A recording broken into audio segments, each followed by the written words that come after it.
inimigo, trate com honra aquele inimigo, ore por ele, ore por aqueles que te perseguem. Eu falei, tratar com honra, na minha versão fala isso, tratar com honra um inimigo. Eu falei, Senhor, eu ainda não cavei nesse ponto. Aí o Senhor quer que eu fique realmente bem meiga, né?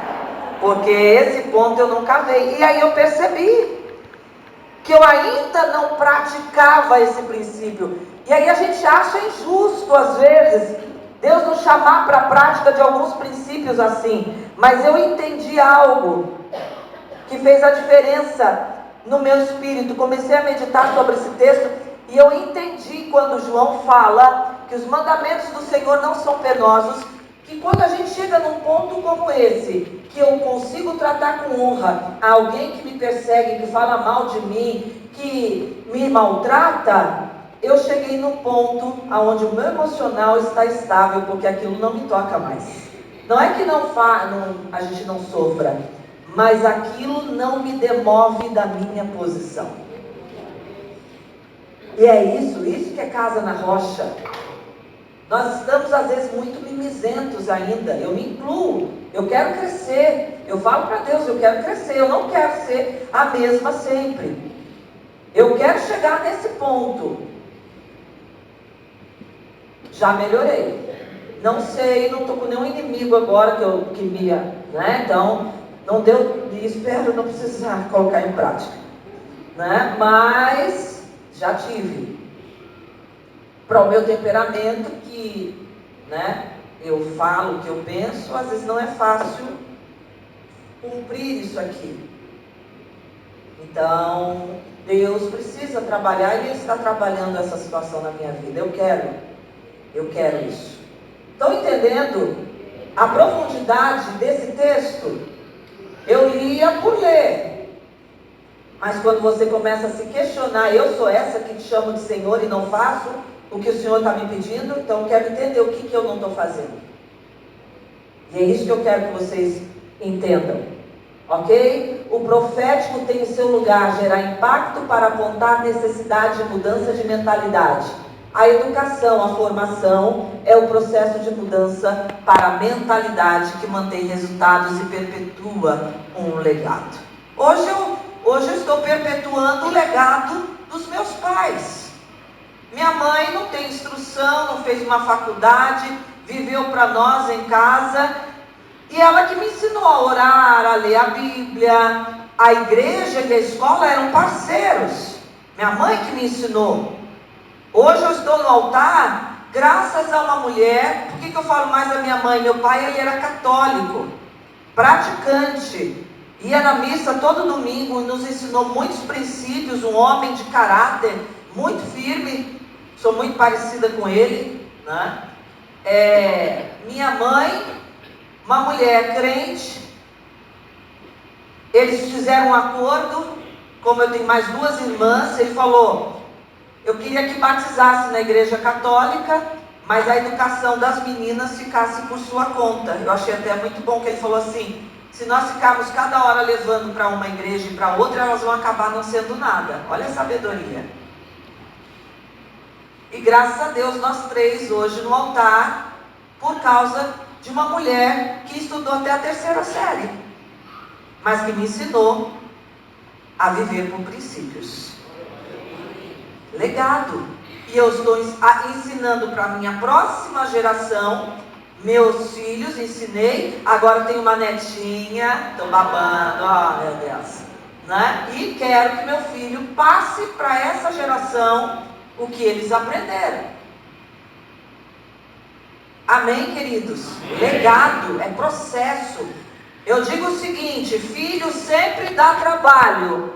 Se você não quiser ter trabalho com eles quando eles são pequenos, você vai ter trabalho com eles quando eles forem grandes. Só essa a diferença. Então, e a escola entendeu isso. Eu não posso falar da escola, a escola é à tarde. A escola entendeu isso. E por isso hoje é obrigatório, desde os 4 anos, você matricular seu filho na escola. Nós vamos ver isso à tarde. Então vamos lá. Pode passar, querido. Vamos falar de Davi agora. Davi e o processo de formação. Primeiro ponto, treinamento da casa. Davi cuidava das ovelhas do pai. Todo mundo sabe que Davi era pastor de ovelhas. Ele cuidava, os textos aqui dizem, Davi cuidava das ovelhas do pai. Presta atenção, diga assim, Davi é pastor. Ok? Guarde isso. Porque Deus vai usar o treinamento de Davi dentro de casa como pastor de ovelha para levar Davi à vitória contra Golias e assentar no trono como pastor. Não despreze os treinamentos que você está tendo em casa. Isso é tão sério que a Bíblia disse que quem almeja o episcopado, excelente obra almeja, mas primeiro cuide de administrar bem a sua casa. Casa é território de treinamento para burlar, lapidar processos. Você pode estar achando que não tem nada a ver o que você está fazendo. Não sai dessa casa, eu não saio dessa cidade. Gente, eu sou do interior de São Paulo, Guaratinguetá, que ninguém conhecia. Conheceu uma época que tinha um time de futebol bom que já acabou também, né? Eu morava numa cidade onde todo mundo fala axé, que anda arrastando chinelo. Cadê o Éder? Tá aí? Acho que está lá fora com os livros. A cidade bem do interior, do lado de Aparecida do Norte, com uma grande influência idólatra. Eu era uma menina comum dentro de casa, ajudando a minha mãe desde pequena a cuidar da casa, a fazer os serviços domésticos. Hoje eu olho para trás e vejo que tudo isso foi treinamento. A gente já quer começar na mídia.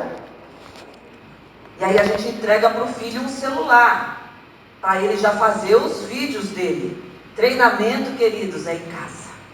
Não estou falando que não pode, não vou entrar nessa, mas não despreze o treinamento da casa. Davi era pastor de ovelhas. Lá, né, como diz a música, que Deus nos tirou de trás das malhadas. Pois é, parecia insignificante. Mas foi esse treinamento que Deus usou para ele ser quem ele era. Por isso, a apóstola Marcilene, uma das fichas que caiu para mim, é que Deus não despreza quem eu sou e o treinamento que eu tive. Deus vai usar naquilo que eu aprendi, fui treinada e superei. Eu já tentei ser outra pessoa, não deu certo. Ficou ridículo. Não combina. E você perde a sua essência. Agora, isso me fez mergulhar em Deus para ser dominada pelo Espírito Santo. Às vezes erro ainda, irmãos. E enquanto estiver nessa terra aqui, né, talvez tenha que pedir perdão algumas vezes ainda. Talvez não, com certeza. Se você já alcançou a perfeição, me diz para a gente, inclusive, saber como é que foi. E se você não é um anjo aqui no nosso meio, vai que, né, já subiu e nós não estamos sabendo. Então, treinamento da casa. Olha aí, o profético aponta ao seu futuro. É ungido rei sem linhagem real. Davi não vem de uma casa de reis. Ele não é um príncipe. Ele é um pastor de ovelhas. Em 1 Samuel 16, nós vamos ver a unção de Davi. Inclusive, antes, Deus dá uma chamada de atenção em Samuel. Até quando você vai ter pena de Saul quando eu já o rejeitei? Chega, para mim deu. Eu quero que você vá na casa de Jessé o belemita e unja um dos filhos dele como rei no lugar de Saul. Ele chega lá, ele tem o quê? A imagem de Saul na cabeça. O estereótipo de rei é Saul, o cara que o ombro passava por cima da maioria das pessoas, bonitão, né? Cara que tinha cara de guerreiro. Ele entra na casa, vê o primeiro filho e fala: com certeza é esse. Tirando por Saul, é esse aí, bem parecido. Deus fala: hoje eu vou te mostrar que quando a escolha é feita por mim, porque esse primeiro rei eu permiti, vocês que escolheram. Eu permiti. Foi uma guerra, inclusive contigo, Samuel. Aqui é a minha conversa, né, que eu acho que Deus teve com Samuel. Inclusive você entrou numa crise achando que o pessoal estava te rejeitando. Não era você que eles estavam rejeitando, era a mim. Hoje eu vou mostrar que quando eu não escolho pela aparência, eu escolho pelo coração. Passou 1, passou 2, passou 3, passou 4, passou 5, passou 6, passou 7. Mas e aí? Passaram todos os filhos. Não, tem um que está lá cuidando das ovelhas. Manda chamar. Enquanto ele não vier, a gente não senta na mesa para comer. É ele hoje que vai ser ungido. Tá, Davi foi ungido rei. Ele começou a reinar no mesmo dia? Aqui é o profético. Não é o processo ainda. Aqui é o profético. O profético está apontando quem ele vai ser. O profeta vai e unge. É o profético. Agora é o processo que vai consolidar quem é Davi. Davi era o quê? Davi era pastor de ovelhas. Guarda isso, que vai fazer sentido, tá? Terceiro, o processo prepara para a transição. Ele não assumiu da noite para o dia ser rei. Teve um processo de transição, que muitas vezes nós não estamos respeitando esse processo nas nossas vidas. Capítulo 17 de 1 Samuel, verso 18. É isso. 1 Samuel 16, 18, desculpa. 16, 18. Diz assim: então um dos moços respondeu: conheço um filho de Jessé, o belemita, que sabe tocar. Ele é valente e animoso, homem de guerra, sisudo em palavras e de boa presença, e o Senhor é com ele. Logo depois que Davi é ungido, Saul fica endemoniado. A unção se retira dele e Deus manda um espírito da parte de Deus para atormentá-lo. E precisa de um tocador de harpa para apaziguar os ânimos dos demônios que estão em Saul. E um moço que serve a Saul diz: eu conheço um cara. Olha só, ele está de trás das malhadas, mas ele já tem uma construção de sabedoria.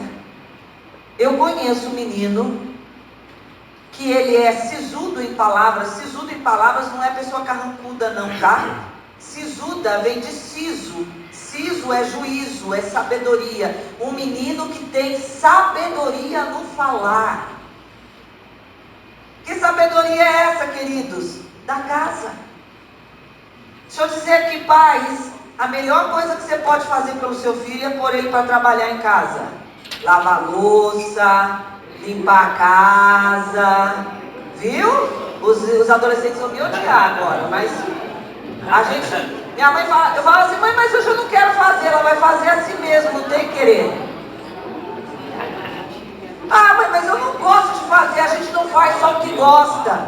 Mãe, mas a fulana, a mãe dela, e ela faz assim, assado, e todos os meus amigos fazem desse jeito. Você não é todo mundo. Isso é frase de coach. Minha mãe era coach e não sabia. Entendeu? Não abandone essas frases. Não queira fazer o seu filho sentar na janela do avião, tá? Não queira, porque nós estamos gerando uma geração que acha que pode tudo na hora que quer. E quem vive assim é fraco emocionalmente.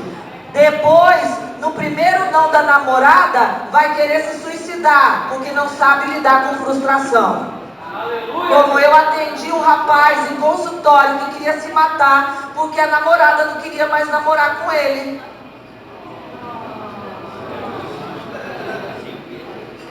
Quando o meu namorado terminou comigo, minha mãe falou: pode chorar, dor de cotovelo dói mesmo, irmã.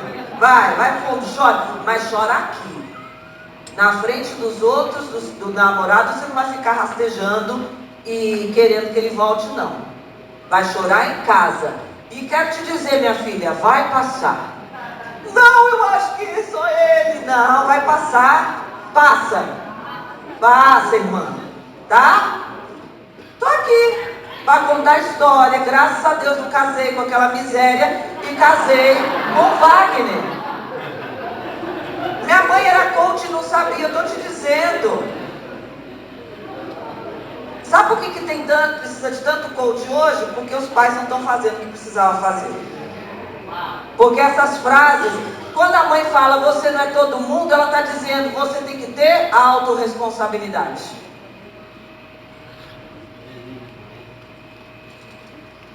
É isso, eu fui formada assim. Não gostei, queria às vezes me sabotar minha mãe, mas me formou. Nós desprezamos as coisas simples porque nós achamos que o simples é bobo. Simples, quando bem feito, é profundo. Como diz Valnice Milhomens, a palavra de Deus é simples, mas é profunda. Quando a gente busca muitas coisas complexas, nós acabamos complicando a nossa vida. Vamos voltar para o simples e aquilo que dá fundamento à nossa vida. É isso aqui que está apresentando Davi, um rapaz que tem fundamento, tem palavra de sabedoria. Foi uma das características para ele ser escolhido.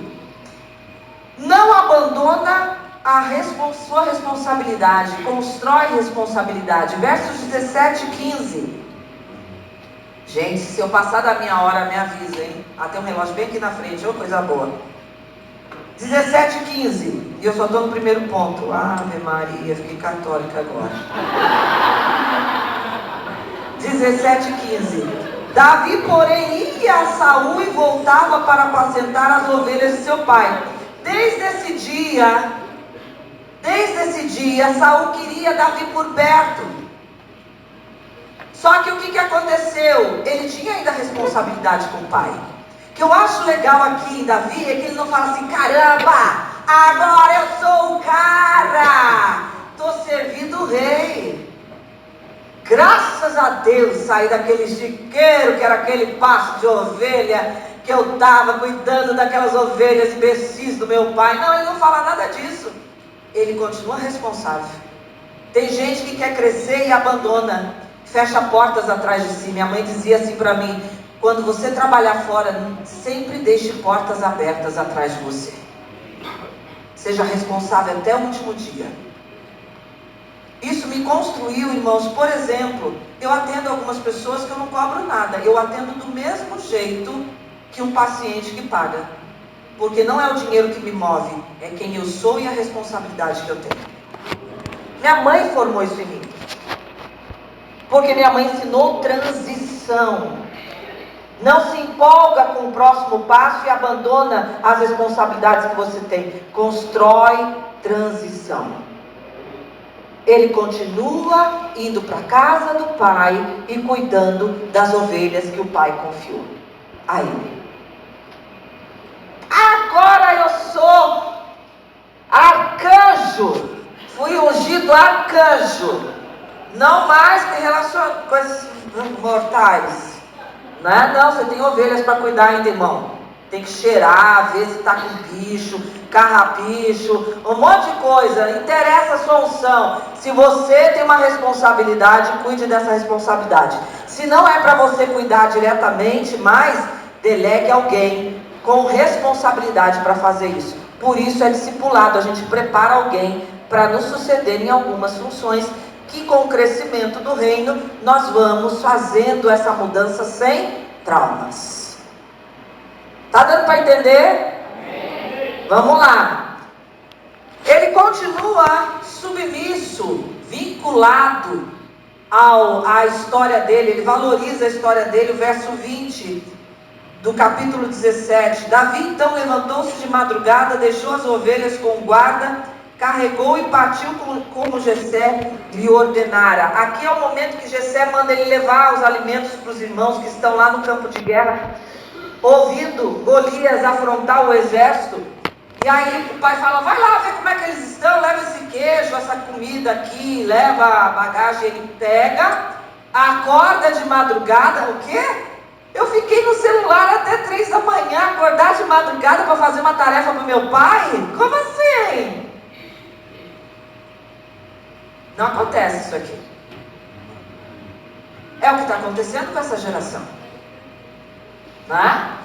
Ele acorda de madrugada, prepara tudo, deixa um responsável com as ovelhas e vai fazer o que o pai mandou. Amém? Agora eu senti que não gostaram tanto. Vamos lá, passa aí, irmão. Eu quero chegar lá no ponto. Processos da casa, treinamento em pequenas coisas gera confiança e habilidade para maiores. Versos 17, capítulo 17, 32 a 37. Eu vou ter que ler. Davi disse a Saul, aqui é o momento que Davi se dispõe a enfrentar o Golias. Eu imagino, gente, a cena. Deve ser bem engraçado. Saul devia estar muito desesperado mesmo. Davi disse a Saul, não desfaleça o coração de ninguém por causa dele. Teu servo irá pelejar contra esse filisteu. Saul, porém, disse a Davi, não poderás pelejar contra esse filisteu, pois ainda és moço, ele é homem de guerra desde a sua mocidade. Então Davi disse a Saul, teu servo apacentava. Diga, apacentava. Diga, Davi é pastor de ovelhas. Olha só o que ele vai falar. Treinamento dele. Teu servo apacentava as ovelhas de seu pai, e quando vinha o leão e o urso, ele arrebatava uma ovelha do rebanho. E arrebatava uma ovelha do rebanho, saía após ele, o feria e o livrava da sua boca. E levantando-se contra ele, contra o teu servo, lançava-lhe mão da barba, o feria e o matava. Gente, eu imagino Davi lutando com um urso e com um leão, com a descrição que ele está fazendo, só com a unção mesmo de Deus. Assim teu servo feria tanto o leão como o urso, e da mesma forma fará esse incircunciso e filisteu, porque afrontou os exércitos do Deus vivo. Davi disse mais, o Senhor livrou-me da mão do leão e do urso, ele me livrará da mão desse filisteu. Então Saul disse a Davi, vai embora e que o Senhor seja contigo. O que ele está falando? Eu vou usar o treinamento que eu tenho.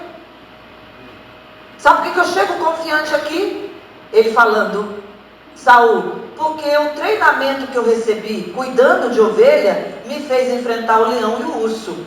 Como eu enfrentei coisas menores, eu hoje sinto confiança para enfrentar esse filisteu.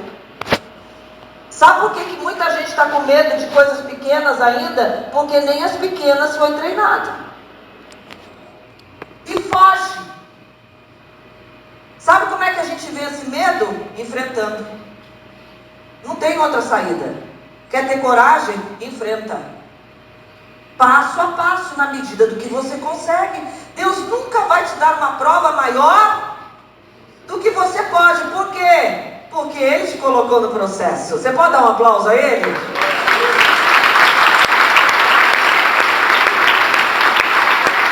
Se você está enfrentando algo grande, é porque Deus já te treinou nas menores. Lembra aí do teu treinamento. E não foge agora. O Wagner olhou para mim essa semana e falou assim, você é muito prática, né? Eu fico olhando para você, tu é assim, tu dá um jeito. Eu falei, mas o que adianta ficar chorando, gente? Eu já aprendi que não resolve. Eu já me fiz de vítima.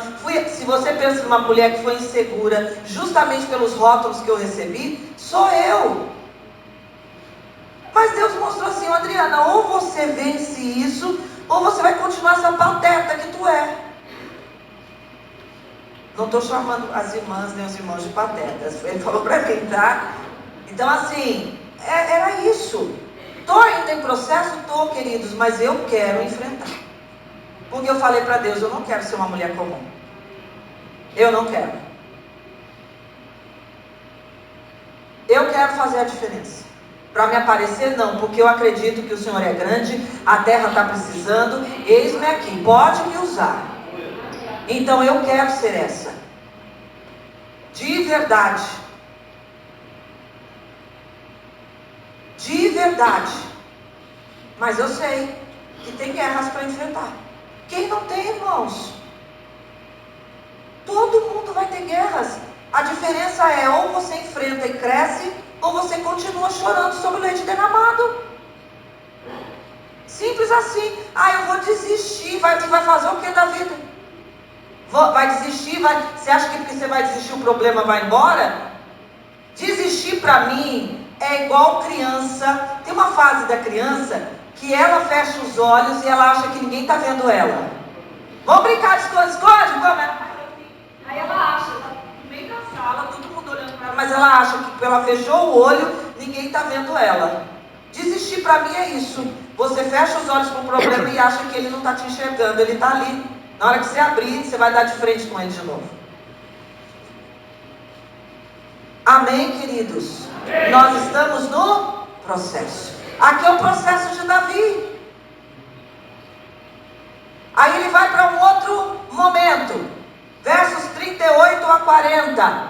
Treinamento em casa, formação de identidade. Confiança em quem você é e em seus valores. Olha só o que ele responde para Saul. Aqui Saul já está no desespero. Saul vestiu Davi com a armadura. Pôs na cabeça o capacete de bronze e vestiu com a couraça. Está vestindo Davi. Davi cingiu-se da espada sobre a armadura, começou a andar. Eu imagino ele andando igual uma girafa recém-nascida. Porém, nunca o havia experimentado. Então Davi disse a Saul, não posso andar com isso, pois não o experimentei. Eu não conheço esse processo. Eu conheço o processo de ser pastor. Guerreiro, eu não sei, eu nunca usei uma armadura. Se eu tentar ser isso, vai ser um fiasco hoje. Porque eu não consigo nem andar com essa armadura. Gente, todas as vezes que a Bíblia falar de vestimentas, ela está falando de identidade. Você vê isso claramente em Provérbios 31. A mulher virtuosa, ela é vestida de força e honra. É vestimenta. A forma como você se veste diz quem você é. Por isso as tribos aí fora, né, os emos, os não sei o que, cada um tem uma vestimenta, porque eles querem ser reconhecidos naquela identidade.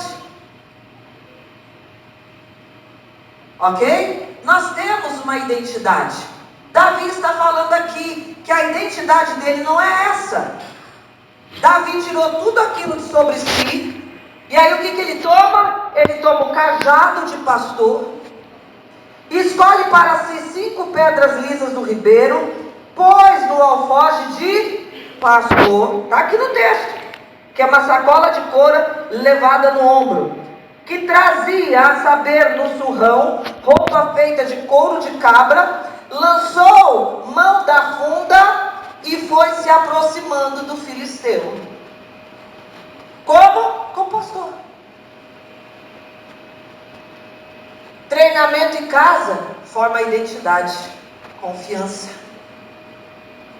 Foi esse treinamento que os meus pais deram. Eu vou agir assim. Eu não sei esse outro treinamento aí não. Eu sei ser isso, que desde pequeno a minha mãe formou. Eu tive que me converter, irmãos? Tive. Me converti com 8 anos. Aí tem gente que... E me batizei com 9. Tem igreja que não batiza criança assim tão cedo. Minha mãe conversou com o pastor, nos batizou. Com 13 anos, Deus vai trabalhando. Aquele momento que eu fiz lá, eu podia ser muito criança ainda. Mas fortaleceu aos 13 anos a minha consciência de chamado.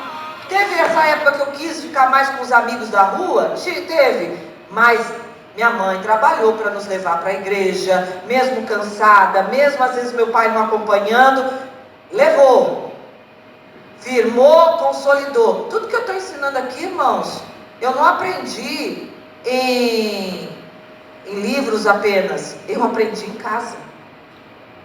Eu estou aqui falando para vocês do meu treinamento em casa, como filha de uma mulher que ensinou desde pequena a ler, a orar, a estudar a palavra. Ah, mas eu fazia só por hábito, nem estava prestando atenção. Não interessa, minha mãe plantou primeiro o hábito. Se o seu filho está lendo a Bíblia por ler, deixa, não tem problema. Quando ele atingir a maioridade, quando ele crescer na situação com Deus, aí na comunhão com Deus, ele vai saber o que fazer e aquilo vai se tornar vida para ele. Eu vou ter que correr, porque eles já vieram tocar aqui. Pode ser. Vamos lá, passa aí, querido. É que eu queria mostrar para vocês algo bem importante. O apóstolo René já chegou? Já? Pode esperar, apóstolo. Vamos lá. Passa aí, passou? Treinamento em pequenas tarefas. Eu não vou ler então. Leva a vitória sobre o gigante. E segunda, esse eu vou ler. Em 2 Samuel 5.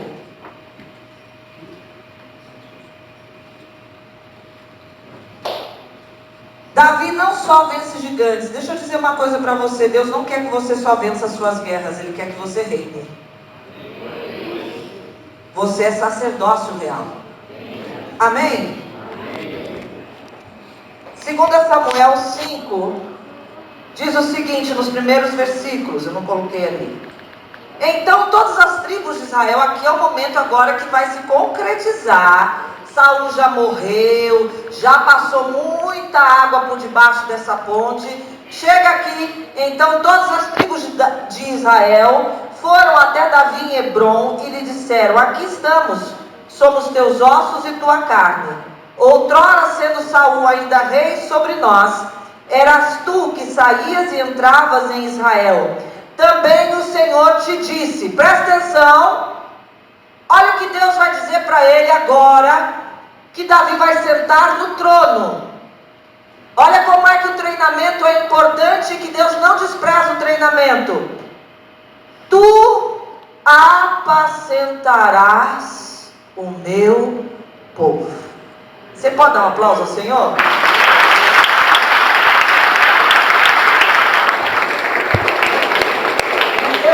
Como pastor, não venceu como guerreiro, foi adestrado para a guerra.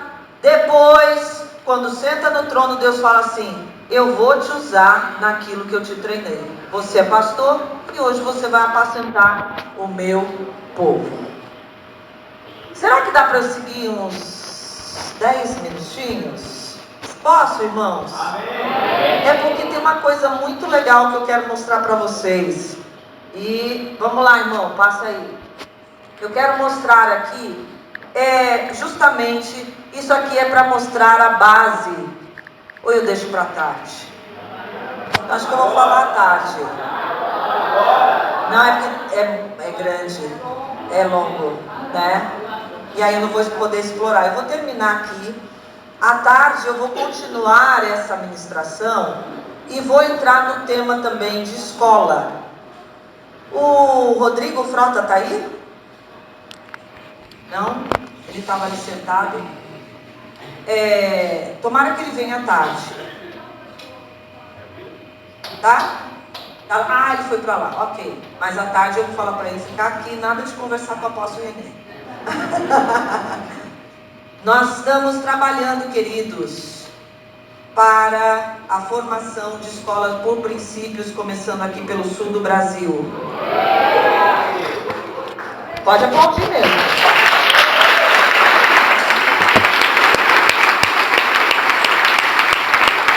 E o projeto já está em andamento. E uma das pessoas fundamentais nesse projeto é o pastor Frota, que ele vai entrar com a experiência dele empresarial. Porque está difícil. colocar os nossos filhos nas escolas aí. Inclusive, se você sabe de pedagogas, educadoras que não estão aqui, que podem estar, eu acho muito interessante. À tarde nós temos esse tempo. Eu vou mostrar algo aqui, essa experiência desses gêmeos, que a ciência tentou provar a ideologia de gênero pelo corpo humano, e depois eu vou mostrar por que nós estamos vivendo a ideologia de gênero por mentalidade. E o papel da igreja. Por isso, o outro projeto que eu tenho, eu não sou vendedora de curso, diante de Deus sabe disso. Eu já dei esse curso presencial, 2 turmas aqui em Santa Catarina e no Rio Grande do Sul. Dei algumas ferramentas, mas agora eu estou entrando de sola. A próxima aula que eu vou dar ao vivo para os meus alunos desse curso, eu vou falar como lidar com a pedofilia. Então eu estou pegando alguns temas muito complicados que pastores estão se colocando em problemas na igreja porque não sabem o que fazer, não sabem como lidar com essa demanda e se proteger. Proteger as pessoas que estão na situação vulnerável e se proteger. Quem não sabe processos de aconselhamento vai ter problemas futuros dentro da igreja. Eu estou falando isso com muita seriedade. E eu não conheço de verdade outra psicóloga que sabe trabalhar, por exemplo, ideologia de gênero. Eu não tenho para quem caminhar. Eu não tenho. Quando ministrei em Caxias, uma psiquiatra depois, que estava lá na ministração, falou: eu estou aqui com dificuldades, porque muita coisa que você falou ali, ela é psiquiatra. Ela falou: eu não sei como lidar. Porque, irmãos, nos bancos da escola, nós não aprendemos isso. Eu hoje não me acho a bambambam, mas sou uma psicóloga que está fazendo a diferença, porque depois que eu me formei, eu investi 5 anos em supervisão. Eu paguei uma profissional para me supervisionar e me ensinar os traquejos, os manejos com o paciente, com o consultório. Hoje eu sou supervisora de outras psicólogas que não estão, infelizmente, no nosso meio, né, evangélico. As de fora às vezes valorizam mais. E eu estou disponibilizando esse curso para a igreja. Porque você, líder de célula, pastor, apóstolo, vai lidar com essas demandas dentro da igreja. Essa semana, um líder nos procurou dizendo que está enfrentando um problema de pedofilia dentro da igreja, não sabe o que fazer. O líder dele chamava uma criança para ir para casa, para brincar com a filhinha, e ele abusava da criança. Líder dentro da igreja. O caso que eu citei no começo é marido de uma cantora famosa. A gente acha que essas coisas não vão chegar no nosso arraial, pois quem sair na frente vai saber lidar com essas demandas. Além do curso gravado, eu dou uma vez por mês uma aula ao vivo, tiro dúvidas, eu acompanho os meus alunos. Eu estou falando sério. Então, já está acontecendo. E nós precisamos nos preparar. Eu dou ferramentas tanto da psicologia como de princípios bíblicos. E eu ministrei isso lá em Caxias. Hoje, uma das minhas alunas no curso, que começou agora, depois do congresso, foi uma menina, uma moça, que ela veio e confidenciou para mim que, é público, né? Mas ela veio falar comigo. Ela disse: eu cheguei nessa igreja aqui, apóstola, eu já tinha envolvimento com várias mulheres. O que a senhora falou faz todo sentido. mostrou as fotos dela do antes e do depois. E ela falou: vou me inscrever no seu curso. Se inscreveu porque ela disse: hoje eu quero ser uma agente de transformação de vidas dessas outras pessoas que viveram isso que eu vivi. Você pode dar um aplauso ao Senhor? Eu falo e aumentar.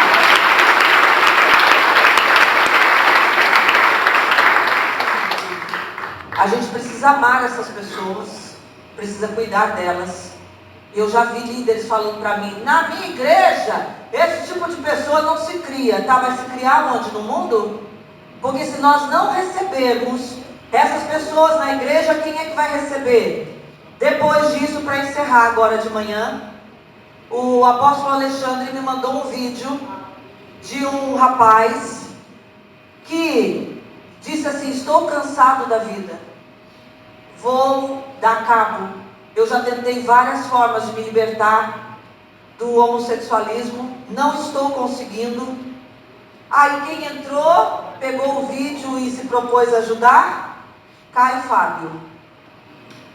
Caio Fábio falou: meu filho, a igreja é repressora, mas Jesus é amor, Ele te ama. Aí mistura verdades com enganos. Eu quero dizer para você: meu filho, não tire a vida. Quantas pessoas, por causa disso, estão tirando a vida. Eu não quero que você faça isso, aquele ar de piedoso dele. Eu vou te ajudar. Sabe por quê? Porque eu tenho um filho hoje, homossexual, 50 anos, serve no ministério, uma pessoa linda. Aí eu falei: se a igreja não se posiciona, alguém vai se levantar. E é isso, irmãos, eu peguei essa guerra, porque eu sei o sofrimento dessas pessoas. É constatado que 40% das pessoas que entraram para a ideologia de gênero tentaram ou pensam em suicídio. Nós somos agentes de transformação, ou nós vamos ficar só julgando e apontando o dedo? E achando bonito dizer: esse tipo de pessoa aqui na minha igreja não se cria. Parabéns. E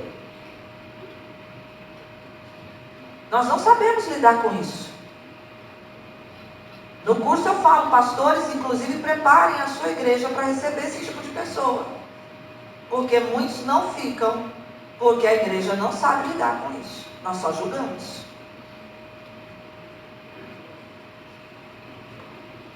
Então, não é uma palavra tão simples. Me perdoem, mas eu vim aqui para desafiar vocês, para tirar vocês das zonas de conforto e para dizer que discipulado é muito mais do que você imagina. Que discipulado não é só curar os mimimi e as feridas e coisas legítimas que nós temos, e eu não estou aqui desprezando a dor dos discípulos, mas é para transformar esses discípulos em realmente discipuladores, que não querem só a honra de ser líder, mas que entenderam que tem que pegar, pôr a mão no arado, não olhar para trás e realmente fazer a diferença nessa nação. Somos nós que vamos fazer a diferença. Então, à tarde, eu acho que é 3h30 a minha ministração.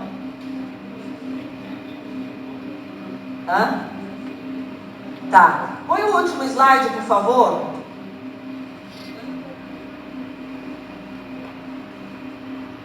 Aí, ó. Se alguém quiser já se inscrever, fique à vontade.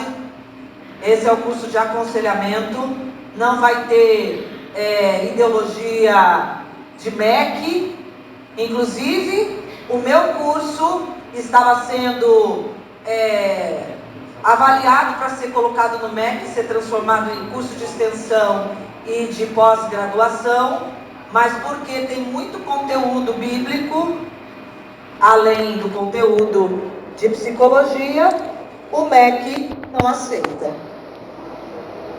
Mas eu tenho no meu curso psicanalistas, terapeutas, outras pessoas que já têm graduação e já atendem em consultório, que entraram para aprender justamente a prática e o manejo de um aconselhamento, e estão me validando lá e dizendo que o curso está maravilhoso. Eu espero que abençoe a vida da igreja, está aí, quero ajudar vocês. Esse curso levou 6 meses para ser gravado. Eu fui bem meticulosa e estou ali mostrando práticas de coisas que você vai ter que fazer dentro da igreja. O nome do curso é Projetro, porque é baseado no conselho que Jetro deu a Moisés de capacitar líderes para o aconselhamento, porque Moisés ficava o dia inteiro na fila cuidando de todo mundo. E tem pastor que o ministério não está avançando porque ele ainda cuida de todo mundo sozinho e os líderes não têm capacitação. Não sei se tem aqui alguém assim que se identifica. Não quero de maneira nenhuma ser indelicada, mas quero levá-los a pensar. Amém? Amém? Deus os abençoe, graça e paz. À tarde nós continuamos.